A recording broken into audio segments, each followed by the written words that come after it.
All right, so we're going to talk a little bit about electron configuration. So if you remember, we talked last time about orbitals, right?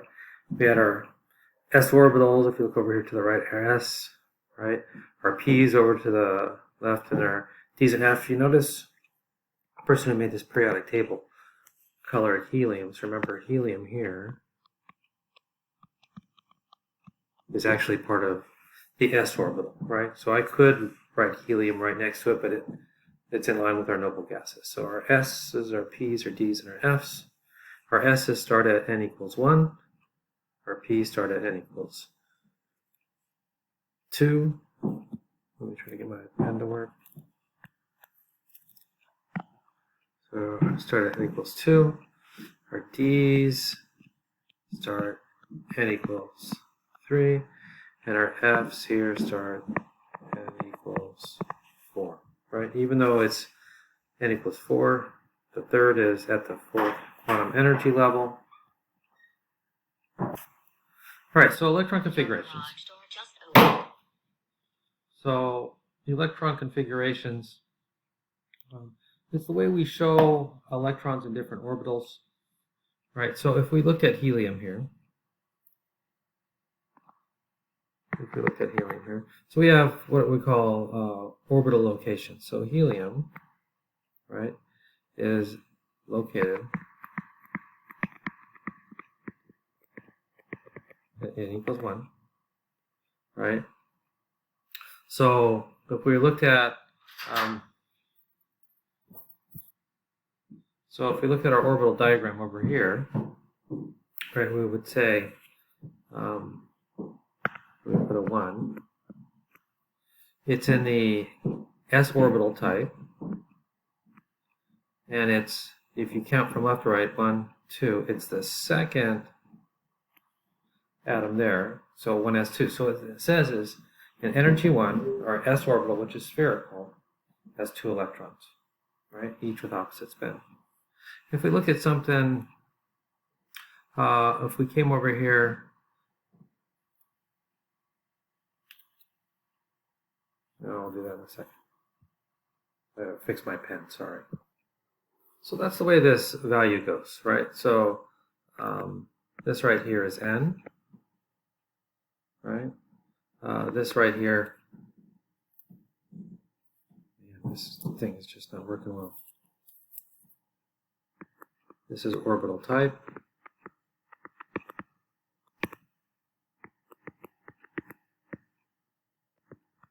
And this is what I like to call the ordinal position. Right? So if we looked at, like right here, and we have boron, right? So we could say that boron is at 2, because it's n equals 2. P, because it's a p block, and it's in the first position. Right, so if we look at carbon, right, if we look at carbon,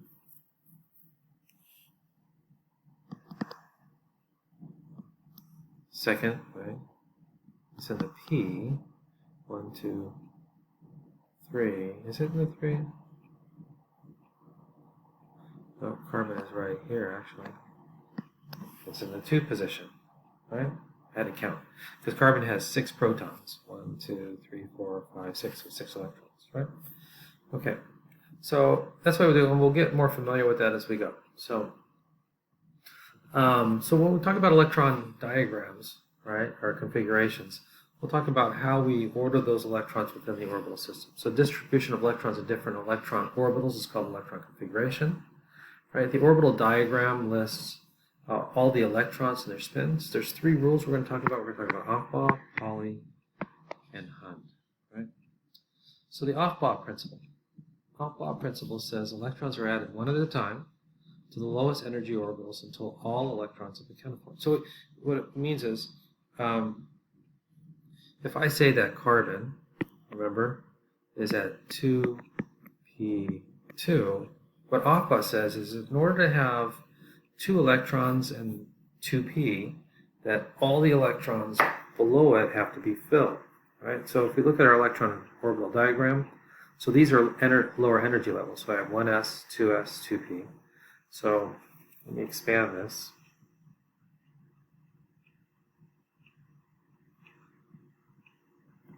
So what it says is if I have carbon here, right, and I have 2 electrons here, Aufbau says that I also have to have 2 electrons here, and I have to have 2 electrons here. Right? It says in order to put 2 and 2p, I'd have to have these full. If I was going to try to put an electron in 5p, then 4d would have to be full, 5s would have to be filled, p, 4p, 3d, 4s, 3p, 3s. So all of those would have to be filled in order to put an electron here at 5p. Right? So that's what Aufbau said.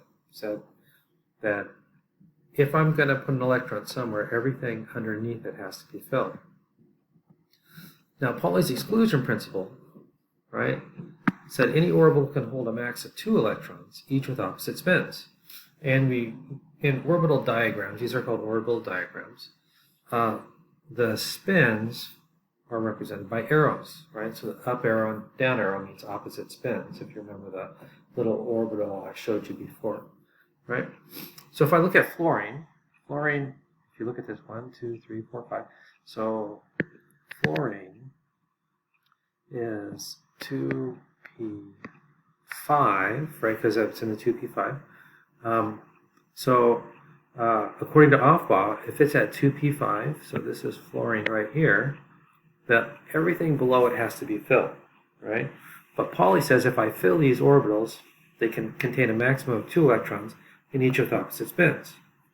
If I have neon here, right, that's 2p6, because I'm in 2p and I've got 6 electrons. And according to Pauli, they all have to be filled, right? All right, Hund's rule. Hund's rule said that electrons must fill an orbital system or occupy it before they can be paired. Right? So essentially, that's what they said. Right? Electrons will fill equal energy orbitals so that there are maximum amounts of unpaired electrons. So the reason why that happens, right? If you remember p's, right, p orbitals, I'll draw my p orbitals here. There's px, py, and I'll make my data line for z's. So this is my py, my px, and my pz. So if we look at nitrogen here, right, nitrogen is 2p3, right? But Hahn said is since electrons all have the same charge and they repel each other, they will attempt to be as far away from each other as possible, and that's what makes a three-dimensional structure, right? So in an orbital diagram, right, they'd have to be as far away from each other as possible. Now, you can do all up, you can do up, down, up, you can do all down. I don't really care. It really probably should be up, down, up, but people just usually draw them all in one direction first, okay? And that's why we have that, right? So if you did this,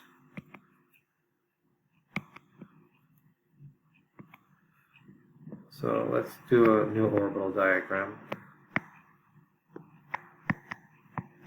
If I said draw for nitrogen, and you said nitrogen is equal to 2p3, and you did this, I come over here and I go up, down, up, and then Hahn says these have to be filled. That would be incorrect, right? Because what you told me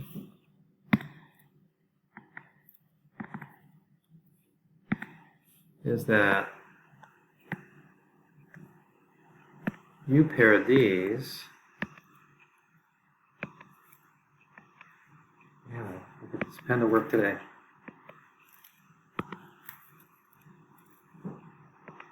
You paired this.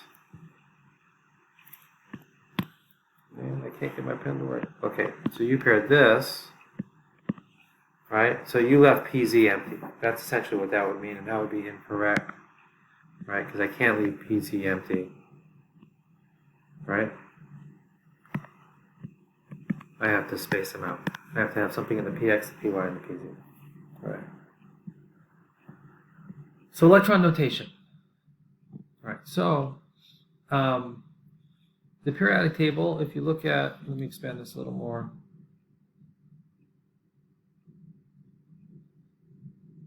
Essentially, we count across. So I have my quantum energy levels to the left. So you'll see that hydrogen is in 1s1. It's in the first energy level. S is your first orbital, and it has 1 electron. If I go all the way over here to the other side here, right, helium is 1s2, right? So it's still in the first. It's still in s2. If I come down the next period, automatically now I'm at 2s. Lithium is in the first position. Beryllium is in the second position, so it's 2s2. And then I'll go over, and this excludes the Ds here. The Ds are cut out. So then we go to 2s2, 2p1, that's where boron is, 2s2, 2p2. Right? You'll notice there's an abbreviated configuration. So the abbreviated configuration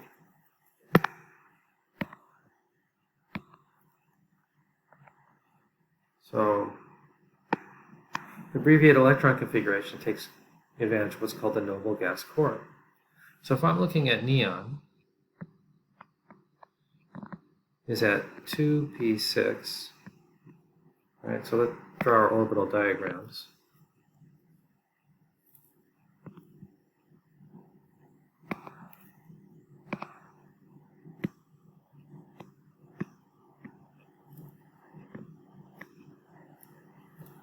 And I can't get my pen to work today. It's frustrating.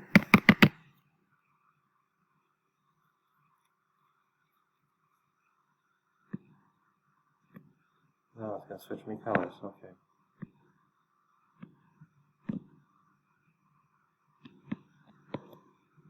Right, so this is 1s, 2s, 2p. Right? So neon's at 2p6.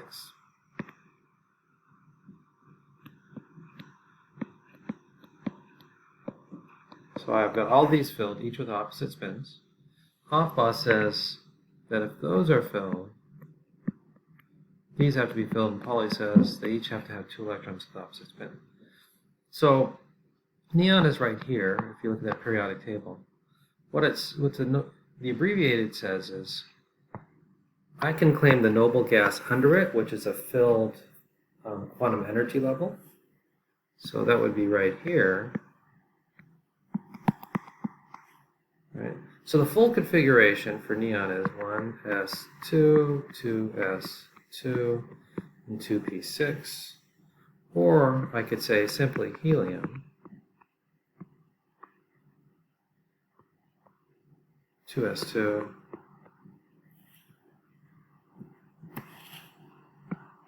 2p6.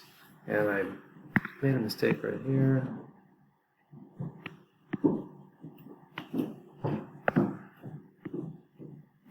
Helium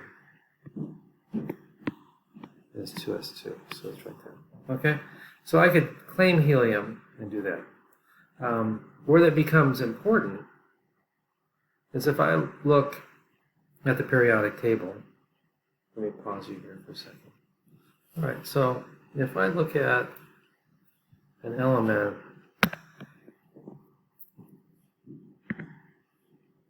like, let's say we're looking at phosphorus there. So phosphorus 1, 2, 3, or 1, 2, 3 is at the third energy level, right? It's in the P system, and it's the third position. So I would come over here to my orbital diagram, I come to P, and I go, right? So Han says I have to have 1 in each of the orbital of the system before I pair them, and then Pauli says, or Akba says, that all of them underneath have to be filled, and Pauli says they can all be filled with 2 electrons with opposite spin. All right, so using my noble gas core, I'll look over here, and I'll say that neon is my noble gas of the next energy up, right? And that's at 2p6. Oops, I forgot 2 electrons here. So I can essentially come over here and say neon. So if I'm looking for phosphorus, I could say neon. Then I just list what's above neon. 3s2 and 3p6. Okay? So that's the way that goes, right? Or I could have listed it 1s2, 2s2, 2p6, 3s2, 3p6. So I can use my abbreviated noble gas core. Alright, so let's move on. So if I give you some examples, so let's say we're going to look at chromium here, right? So let's figure out where chromium is. Alright, so this would be 4 here. But remember that if I'm looking at my periodic table, this is 3D. So D is a suborbital, so it's one less than our quantum energy level. So my position of this is 3D, 1, 2, 3, 4. It's the 4th position over. So I come over to 3D, right, and I'll put 1, 2, 3, 4, 5, 6, 7, 8, 9, 10. So 1, 2, 3, 4, right? And then my noble gas core would be here. Alright, so my noble gas core would be there. So if I look at my noble gas core for this, argon would be my noble gas core for chromium, because it's the most noble gas of the layer up. So I'm claiming that this is full up to here.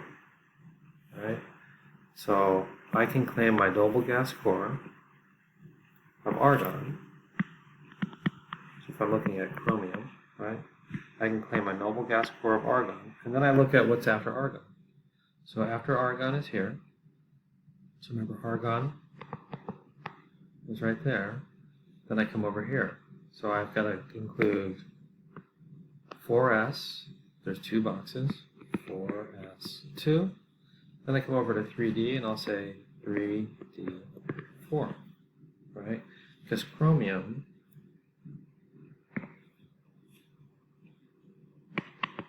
is right here, right? So I claimed argon, and these have to be filled, right, according to Pauli, or an alpha, right? So I'd have 4s2 and then 3d4. Right, so that's how simple that is. If I was going to look at something like, let's pick one that's fairly challenging. So if I was going to pick, let's pick tungsten, W here. Right, so my noble gas core for tungsten will be xenon. That's at 1, 2, 3, 4, 5. So here is xenon. So if I'm looking at W, I can claim xenon. That's my noble gas core, right? And tungsten was 1, 2, 3, 4. Tungsten was 1, 2, 3, 4. There's my tungsten, right? So my tungsten is N6, it's within 5D, but it also includes 4F, right? So I have to list everything after tungsten. So these, I have to list this, I have to list this, right? So xenon, I have 4F, because I do it by energy level, 4F, 1, 2, 3, 4, 5, 6, 7, 8, 11, 12, 13, 14. There's 14 here, right? And then I have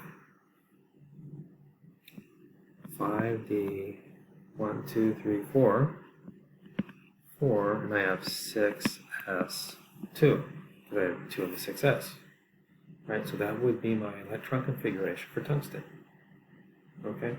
So it'll be clear after you do the homework and you do the labs Hopefully that helped. I'll talk to you later in the afternoon.